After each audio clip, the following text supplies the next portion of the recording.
Well, where are you going to get your protein? Perennial question posed to vegetarians. The same place that elephants and buffaloes and giraffes get their protein, you get out of plant-based food. Grains are loaded with protein. In your diet every day, you need 5% of your calories as protein. Grains are 10% protein. So all the breads that you eat, the dinner grains, rice and barley and millet, have lots of protein. The pastas that are made from whole grains, lots of protein. Legumes, anything that grows in a pod is a legume. Beans, peas, chickpeas, lentils, 25% protein, loaded with protein. Green vegetables. No one ever told me broccoli has lots of protein. It sure does. 15% protein in green vegetables.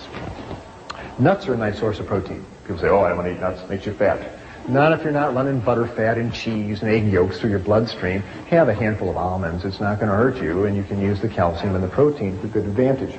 Sprouts are a nice source of protein. So are seeds, sunflower seeds, sesame seeds, pumpkin seeds. Lots of protein available. You cannot consume a calorically adequate 2,000-calorie diet made up of grains and legumes and green vegetables, nuts, sprouts, and seeds without guaranteeing yourself 50 grams of high-grade protein. It's in the plant foods. And you don't have to combine grains with legumes. That whole wise tale that they're incomplete proteins is a myth. All plant proteins are complete in and of themselves. Grains are complete protein, beans are complete protein, greens, well, they're all complete.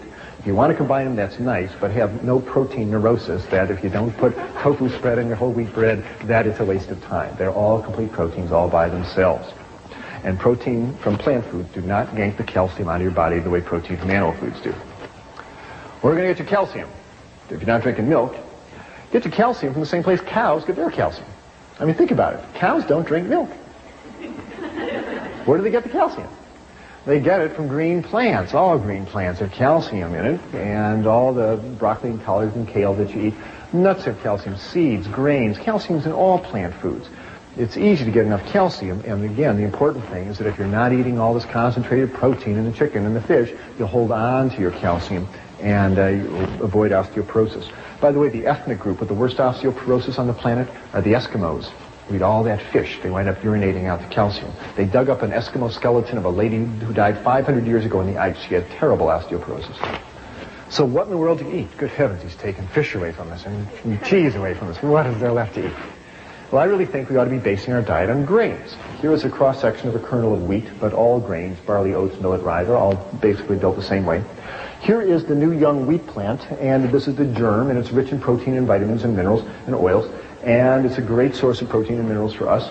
Here is the starch, the carbohydrate that fuels the little plant. It fuels us just beautifully as well. And all this is wrapped in a layer of bran, the fiber, and it is an excellent package of nutrition for us. Now, who eats grains, you must say? We're not horses. Who eats grains?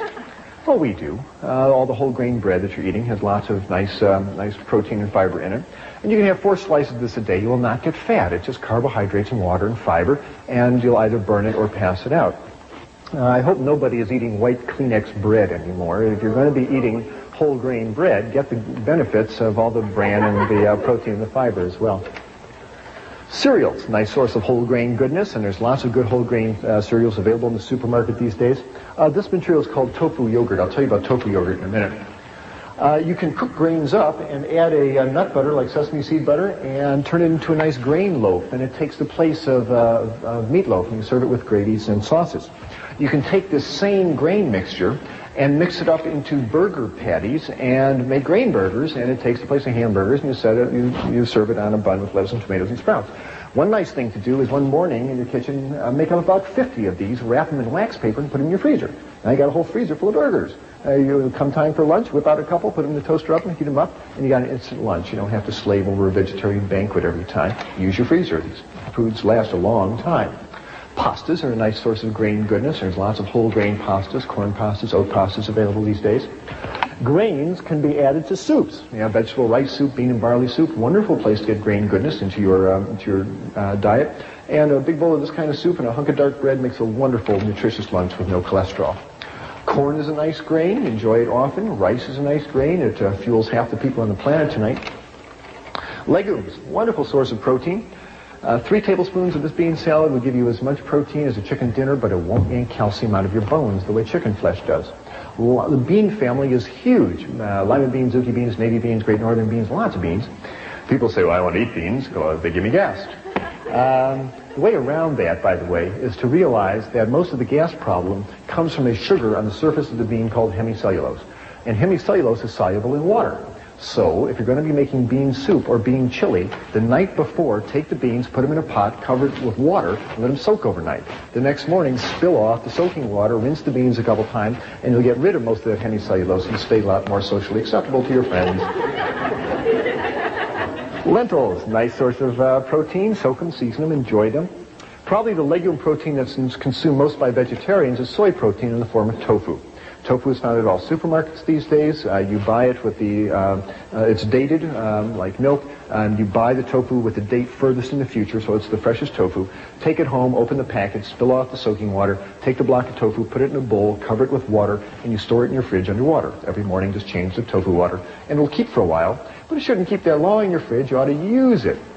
Now, some people say, I tried tofu once, yuck, it's bland and yucky, it doesn't taste good. Well, that's because tofu is a raw ingredient. Pastry flour doesn't taste great either until you do something with it. You got to make it into cookies and cakes. Same thing with tofu. What do you do with it? Well, lots of things. It's a great meat substitute. It's a great transition food, even though it's a processed food. You can cube it up and put it in your stir-fried vegetables, and it takes the place of meat. Look at all the protein here. There's soy protein in the tofu, green vegetable protein in the broccoli, nut protein in the walnuts. There's lots of protein. Serve this over rice and noodles, and you'll get easily the protein that you would out of a meat meal, but without the calcium-losing effect of all that animal protein. Tofu can be cubed up and added to salads. It takes up the place of the salad dressing and enhances the flavor of the salad. You can scramble tofu. You can mash it up and add a yellow spice called turmeric and some sesame seed butter, and you put it in your skillet, and it turns into a beautiful scrambled egg substitute that can be served over toast. You can mash up tofu and brown it and turn it into spaghetti and tofu balls.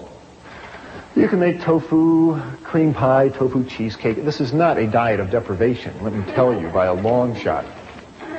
This slide is to remind me to tell you that you should not eat all your foods all processed. The more you cook food, the deader it gets. You heat up food and it starts losing vitamin contents, the proteins coagulate, the fats denature.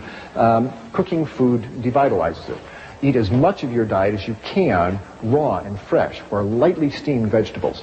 My diet now is about 60-40 raw, 70-30 raw, around there. I can't do a whole raw diet right now. It's not time for me to do that. When I try to do that, I lose weight and start dreaming about potatoes and spaghetti, and so I go back and eat cooked foods. But when I eat all cooked foods, I'm loggy and heavy, and that doesn't feel good either. So think about moving your diet more towards uncooked foods. Vegetables, again, should be lightly steamed or just a quick stir fry and a walk and out. Don't deep fry anything. Keep that food as fresh and vital as you can. I'm here to help dispel illusions. This is the kind of attitude we can no longer afford. We got to stop kidding ourselves about what we are doing on this planet, because our dietary and lifestyles are ripping this planet up. Victor Hugo said, "No army is as powerful as an idea whose time has come."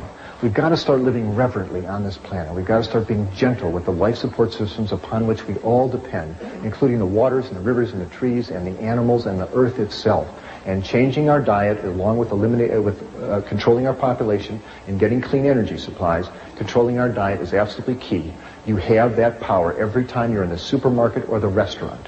People say, think globally, act locally. There's nothing more local than your dinner plate. And you have the power to make yourself healthier and the planet. If I had to summarize this lecture in a single sentence, it's this.